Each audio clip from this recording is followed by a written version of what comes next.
At the height of the gold rush, Rick Ness was one of the most successful miners. He lost his mind when a rookie mechanic fixed his $1 million excavator. A little boy did fix his $1 million machine. We will look at the details and ups and downs of Rick Ness's mining operations in this video. We will see how the seasons changed, how technology broke down, and how driven Ness was to find rare gold. Come with us as we look at the exciting shows, with a focus on how Rick Ness's never-ending search for wealth in the hard desert changes, succeeds, and fails. In his never-ending search for money, Rick finds himself traveling into uncharted territory because he thinks he has found his most important goal yet. His huge machine for moving dirt is gone, and his team is getting smaller. The odds are against him. When Rick realizes how serious the situation is and posts that a skilled mechanic is needed right away, it's a turning point. Now, a 20-year-old student becomes an important figure because he is asked to show off his skills by building the complex, multi-million-dollar 750 backhoe. The apprentice carefully attaches the bucket and 750 book stick, showing how complicated the job is. They were moved safely by a movable base set to a small gauge. The thought of having to deal with Duncan Creek's various terrain adds another level of difficulty.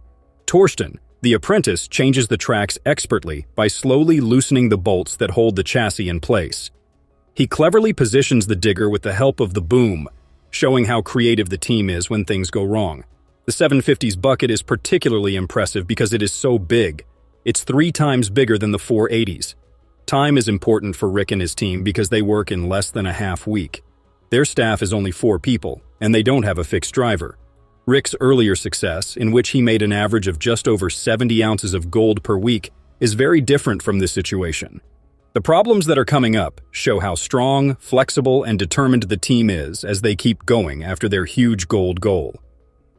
The group is aware that Carl, the gold miner, is not there and stresses how important he is to fixing machine problems. They both hope Carl gets better and are worried about taking care of the equipment's upkeep without a trained tech. Most people agree that Torsten's ability to put together the 750 digger was a turning point that made the mining business a lot better. At this time of year, it's hard for Rick to find a plumber, so he's thankful that Torsten helped him right away. As the team gathers for the weekly gold weigh, Rick talks about the effects of having a smaller staff and the need for a worker to fix problems with the pumps. Even with all of these problems, the crew stays friends, and they raise a glass to the amazing gold crop that only 4 crew members, including the new Torsten, were able to handle. The story shows how flexible, determined, and flexible the crew was in getting past problems so they could reach their gold mining goals. The team is still dealing with the problems of the season. They are looking ahead with a mix of determination and confidence as the successful end of the gold weight has given them hope. And yet, none of these problems affect Rick in any way. In fact, they might even be a good thing. We can see that Brennan has a hard time because he can't find any good land. He doesn't care and takes a wild guess as to where a new cut should be made. Almost magically, the chosen area is cleaned up and fully open in a matter of seconds. When people find possible gold in a test pan, they decide to call the new site the Bacon Strip. During the gold rush, there is a tense moment when the parking brake on a rock truck gets caught on a pile of pay dirt. Even though the rescue is shown with dramatic music and quick cuts, the story makes fun of the fact that, to everyone's surprise, no one dies. The episode ends with a smooth cleanup that yields a respectable 75.92 ounces of gold. But things change in the gold rush game when Rick's team goes through a number of staff changes. Riley is the rock truck driver he gets right away after losing the first one. A slightly inflated story about a rock truck losing a tire shows how the crew reacted to what turned out to be a pretty small problem. The following day takes a surprising turn when Riley, the new driver, suddenly disappears. The crowd gets to see Rick's girlfriend learn how to drive a rock truck after she offers to take over. As a joke, the announcer calls this part of the show the perfect blend of boredom and boredom. Rick finds another 80 rush activities, and don't forget to like, share, and subscribe to the channel for more exciting and adventurous adventures in the future. 100 ounces of gold. Tony gives his blessing to the proposal because he will profit 30% from it. As of right now, they have already reached 106 ounces, and the entire cut has been thoroughly investigated. The truck that John Van Tuyl is driving to the Winchester is equipped with a double-barrel wash plant that he has constructed at his home. he is holding the steering wheel. Over the course of the season, it has been functioning fairly well, and he is still holding out hope that it will continue to function in the same manner. As the third member of their skeleton crew, Butch, who was formerly employed as a logger, goes through the process of becoming an excavator operator. He goes from being a novice to being deeply appreciative.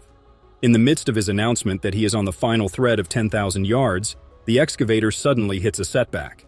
In the course of its operation, the chain of the excavator breaks. Following his descent from the excavator, he makes a beeline for Jason in order to convey the news that the trammel has ceased functioning. Upon Jason's arrival, they investigate the situation and discover that the chain that is dangling down the excavator is the cause of the machine's inability to function properly. They discover that the chain has been severed from the master link, which is responsible for holding the entire chain together. If the master link has become inoperable, the Winchester weapon system will be unable to spin its twin barrel wash system. They have arrived at the conclusion that in order to avoid any delays in their work, they need to locate an additional master link to the chain. They search through a large bag of links and correctly identify the one that can be of assistance in the event that it is needed. However, John instructs Butch to attach the master link that is broken. He requests that he activate the TRL by turning the black button on the opposite side of the device to the opposite position. Subsequently, he requests that he let it go slowly while holding it. After that, he instructs him to move his hand slightly, since he does not want to cause his hand to get more compressed. Immediately after he raises his hand, the chain is unable to reach its wheel and they are forced to halt it for a period of time. They give it another go in an effort to recreate the procedure, and this time, they are able to make some further headway. During this time, Jason arrives at the location with the master link and climbs up the ladder in order to execute an assault on the chain. Finally, the Winchester crew succeeds in continuing their mining operation after the hard 2 hours of labor with the chain. They have a limited amount of time to meet their objective of 200 ounces, which is still 94 ounces short. Winter is just about to set in, and they have that time as a premium. When it comes to machinery, Jason laughs at the fact that they, like people, do not enjoy working during the winter months. Having returned to Tony's residence, he is currently seated alongside his woman. They have positioned themselves in anticipation of the Winchester crew, who are just about to arrive after cleaning the final patch. While he is thrilled, he is also hopeful that the Winchester crew will be able to accomplish what they have set out to do. During this time, the Winchester crew arrives at the location, and Tony inquires about the malfunction of the equipment that is causing them difficulties in their endeavor. Jason starts to pour the gold from a box onto the weighing scale, and they start reading it out loud at around the same time. They appear to be quite ecstatic and content with the discovery of 101 ounces of gold, which is beyond their expectations. This is because they have finally accomplished their objective, which is to acquire gold worth $350,000. Tony extends his most heartfelt congratulations to them on the successful conclusion of their first season at Yukon, and extends an invitation to return to the location. It is a happy conclusion for Tony and the Winchester crew, because their trips end up accomplishing their goal in a remarkable manner, despite the fact that they encountered a lot of challenges along the way and squandered a lot of time.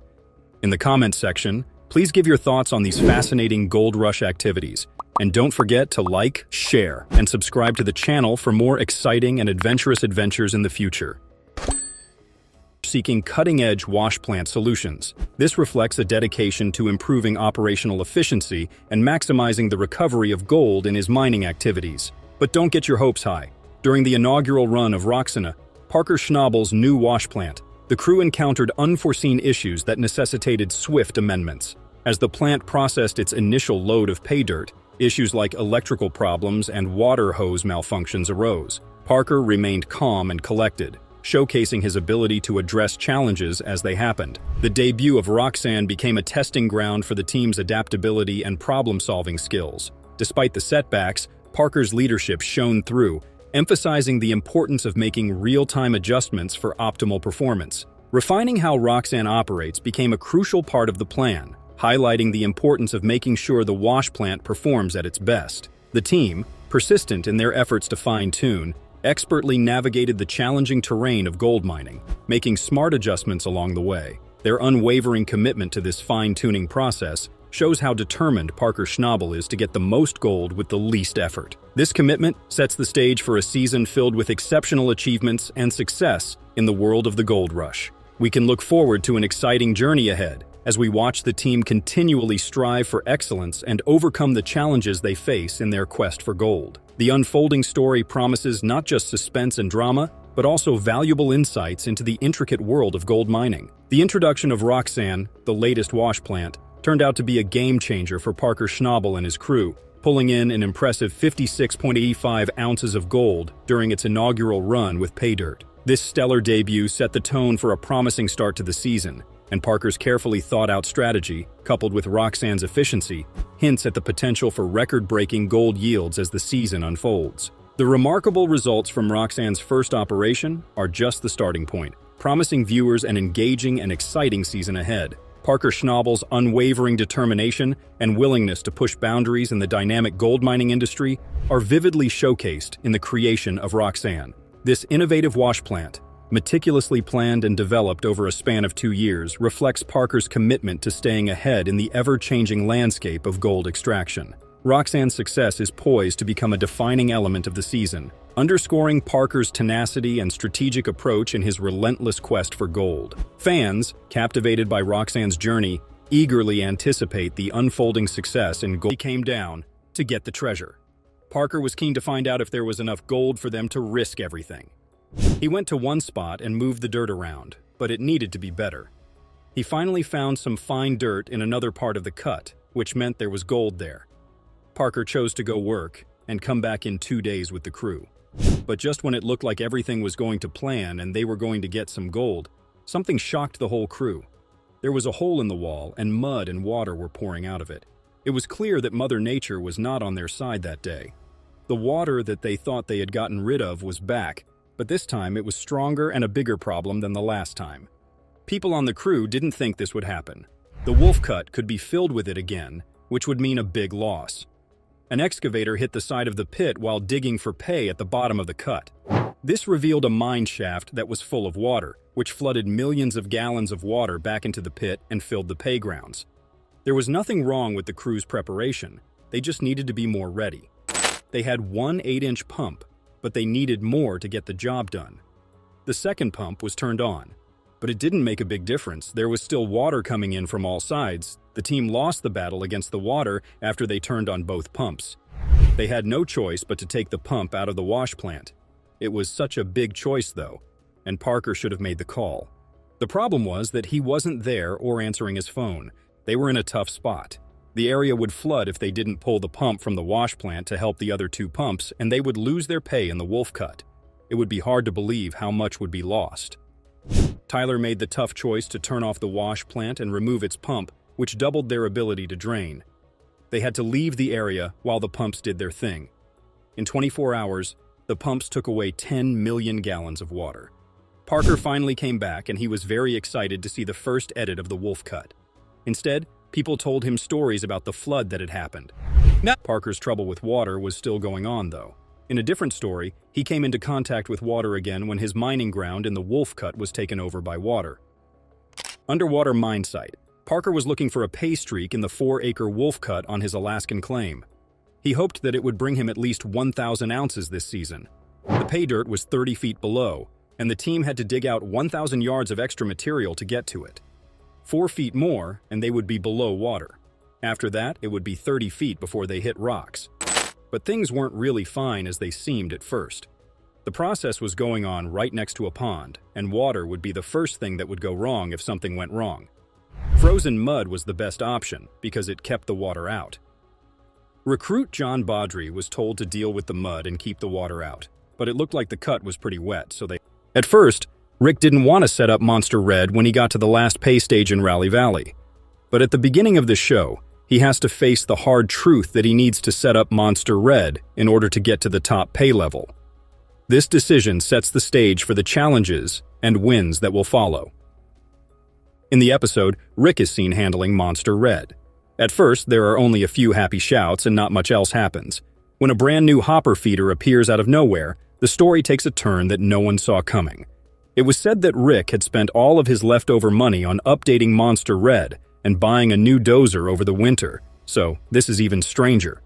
Some people think that he may have bought the hopper feeder with money from Fred's supposedly endless savings. Rick is able to run Monster Red for 2 days and get 43.53 ounces of gold, even though it had some problems at first. When the rocks roll back down Rick's conveyor belt, they make things tricky. To fix the problem, he calls the company that made the hopper feeder, and they add a finger trap to keep the rocks from going back down the line. When Rick makes this change, the program goes on to the cleanup stage, where he finds an amazing find, 181.17 ounces of gold. At this point, though, it looks like Rick is having a rough season and needs help. People in the crowd were shocked when Rick's father, not the man who drove the truck, was called in. The episode looks like it was cut together badly, with sudden changes in the weather and seasons. At first, Rick's dad can be seen going outside in the snow and then getting on a rock truck, but the snow goes away quickly. The description is funny because of the uneven editing. Soon after, the 700 digger breaks down, and trying to rewild the hydraulic tubes makes the situation worse. Later attempts to empty the lines don't work and make things worse. Even though it's hard, Rick finds an amazing 122.21 ounces of gold. When Rick spends a lot of time in Rally Valley in late fall, more things happened. He is suddenly called away from his work to let him know that the claim owner is there. When late fall turns into early winter, things take a turn that no one saw coming. The owner of the claim says she wants to sell it to Rick, but she won't say how much. For some reason, Rick is given an extra chance. He has 2 years to make the 150-ounce down payment if he can. After that, there are heated conversations, looks, and thoughts that make Rick come up with what seems like an odd plan. The first exciting part of Rick's plan is to go back in time to late summer. Running Monster Red and Rocky at the same time is a brave move. The storyteller builds a sense of mystery and tension by picking up on people's confusion about the strange editing choices. As the story goes on, an accident happens when a rock truck tips over while backing up to dump on a pay pile. The part that's unclear is when it turns out that the truck was empty the whole time, but fully filled when it tipped over. This makes the story even less clear. It's time to clean up in the middle of all the strange things that are going on. Rocky gets 95.4 ounces, but Monster Red gets 219.8 ounces, which is even more. But when people are celebrating a win, winter comes back quickly. Rick is not bothered by the passing of time. He decides to take advantage of the situation and buy the claim from its owner, promising to pay the 150 ounces that they had agreed upon. All of these show how unstable gold mining can be by showing both losses and wins. At the end, Rick makes a big decision that will affect the future of his business in Rally Valley. Even though it had snowed earlier in the season, Rick thought the big snowfall in the middle of winter was the first big snow